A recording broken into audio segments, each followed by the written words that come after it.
ओम नमः शिवाय। नमस्कार दोस्तों, स्वागत है आप सभी का आपके अपने YouTube चैनल खुशहाल जिंदगी में। दोस्तों, आज के वीडियो में हम सोमवती अमावस्या के कथा को श्रवण करेंगे। सोमवती अमावस्या के दिन स्नान, दान और पितरों के निमित्त तर्पण, श्राद्ध, पिंडदान इत्यादि करने का विधान है। सुहागिन महिलाएं आज के दिन पीपल वृक्ष की पूजा करती हैं तथा पीपल वृक्ष की 108 परिक्रमा की जाती है और सोमवती अमावस्या के कथा को श्रवण करती हैं। सोमवती अमावस्या की कथा इस प्रकार से है। एक गरीब ब्राह्मण परिवार था। उस परिवार में पति पत्नी के अलावा एक पुत्री भी थी। वह पुत्री धीरे धीरे बड़ी होने लगी। ब्राह्मण के पुत्री में समय और बढ़ती उम्र के साथ साथ सभी स्त्रियोचित गुणों का विकास हो रहा था। ब्राह्मण की कन्या सुंदर, संस्कारवान और गुणवान थी, किंतु गरीब होने के कारण उसका विवाह नहीं हो पा रहा था। एक दिन उस ब्राह्मण के घर एक साधु महाराज पधारे। वो उस कन्या के सेवा भाव से अत्यंत प्रसन्न हुए। कन्या की लंबी आयु का आशीर्वाद देते हुए साधु ने कहा कि इस कन्या के हथेली में विवाह योग्य रेखा नहीं है। तब ब्राह्मण दंपति ने साधु से उपाय पूछा कि कन्या ऐसा क्या करे कि उसके हाथ में विवाह का योग बन जाए।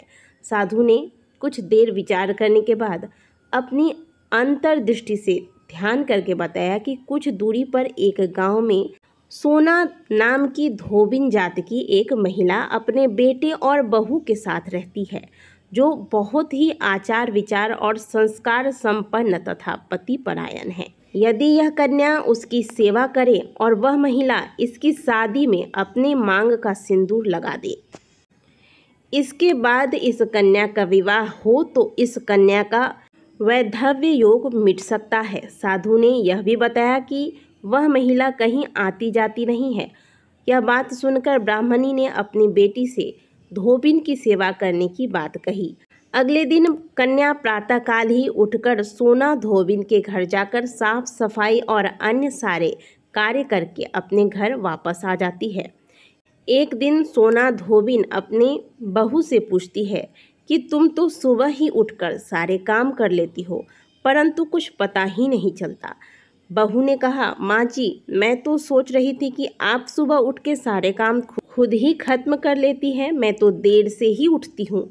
इस पर दोनों सास बहू निगरानी करने लगी कि कौन है जो सुबह ही घर का सारा काम करके चला जाता है। कई दिनों के बाद धोबिन ने देखा कि एक कन्या मुंह अंधेरे घर में प्रवेश करती है और सारे काम करने के बाद चली जाती है। जब वह जाने लगी तो सोना धोबिन उसके पैरों पर गिर पड़ी, पूछने लगी कि आप कौन हैं और इस तरह छुपकर मेरे घर की चाकरी क्यों करती हैं। तब कन्या ने साधु द्वारा कही सारी बात बताई। सोना धोबिन पति परायण थी।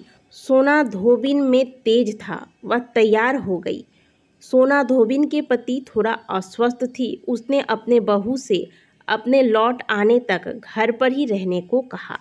सोना धोबिन ने जैसे ही अपने मांग का सिंदूर उस कन्या के मांग में लगाया, वैसे ही सोना धोबिन का पति मर गया। सोना धोबिन को इस बात का पता चल गया। वह घर से निराजल ही चली थी, यह सोचकर कि रास्ते में कहीं पीपल का पेड़ मिलेगा तो उसे भंवरी देकर और उसकी परिक्रमा करके ही जल ग्रहण करूंगी। उस दिन सोमवती अमावस्या था। ब्राह्मण के घर मिले हुए पकवान की जगह उसने ईंट के टुकड़े से 108 बार भंवरी लेकर 108 बार पीपल के पेड़ की परिक्रमा की और उसमें बाद में जल ग्रहण किया। ऐसा करते ही उसके पति के मुर्दा शरीर में प्राण वापस आ गया। धोबिन का पति वापस जीवित हो गया, क्योंकि उस दिन सोमवती अमावस्या था और उसने पीपल पूजा और पीपल के फेरे लिए, भंवरी दिए। इसी के प्रभाव से उसका पति जीवित हो गया। इसलिए सोमवती अमावस्या के दिन से शुरू करके जो व्यक्ति हर अमावस्या के दिन भंवरी देता है, उसके सुख सौभाग्य में वृद्धि होती है। पीपल के पेड़ में सभी देवों का वास होता है।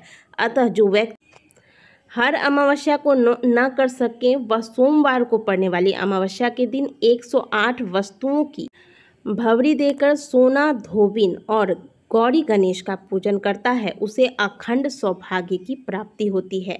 ऐसी प्रचलित परंपरा है कि पहली सोमवती अमावस्या के दिन धान, पान, हल्दी, सिंदूर और सुपारी की भवरी दी जाती है। उसके बाद की सोमवती अमावस्या को अपने सामर्थ्य के अनुसार फल, मिठाई, सुहाग सामग्री, खाने की सामग्री इत्यादि की भवरी दी जाती है और फिर भवरी पर चढ़ाया गया सामान किसी सुपात्र ब्राह्मण, ननद या फिर भांजे को दे दिया जाता है। जो भी महिलाएं सोमवती अमावस्या पर इस प्रकार से निर्जल रहकर इस विधि से पीपल की परिक्रमा लगाती हैं, भवरी देती है, पूजन करती हैं तथा सोमवती अमावस्या के कथा को श्रवण करती हैं, उनका सौभाग्य बढ़ता है, उनके पति दीर्घायु होते हैं। साल 2024 में 2 अगस्त को सोमवती अमावस्या पर रही है और इस दिन हम सभी सोमवती अमावस्या की पूजा करेंगे। आज के दिन पीपल पूजा का जो शुभ मुहूर्त होगा वो होगा सूर्योदय से लेकर प्रातःकाल 7:30 तक। इससे पहले ही आप पीपल पूजन व परिक्रमा इत्यादि कर लें, क्योंकि इसके बाद राहु काल लग जाएगा और पीपल की पूजा जितना सुबह किया जाए वो उतना ही अच्छा होता है, तो समय का अवश्य ध्यान रखिएगा। साथ ही सोमवती अमावस्या पर आपको अपने घर से कुछ न कुछ अपने सामर्थ्य अनुसार दान अवश्य निकालना चाहिए। इसके अलावा आज के दिन कुछ विशेष कार्य हैं जो करने से बचना चाहिए, जैसे बाल धोकर स्नान नहीं करना चाहिए आज के दिन। महिलाओं को आज के दिन बार बार बालों में कंघी नहीं करनी चाहिए। आज के दिन भोजन बिल्कुल शुद्ध सात्विक लें। इस प्रकार से सोमवती अमावस्या पर इन नियमों का पालन करते हुए पूजा पाठ, उपाय, पिंडदान, तर्पण इत्यादि किया जाता है। वीडियो अगर आपको अच्छी लगी हो तो वीडियो को लाइक जरूर कीजिएगा। कमेंट बॉक्स में हर हर महादेव अवश्य लिखिएगा। मिलते हैं आपसे अगले वीडियो में, तब तक के लिए ओम नमः शिवाय, हर हर महादेव।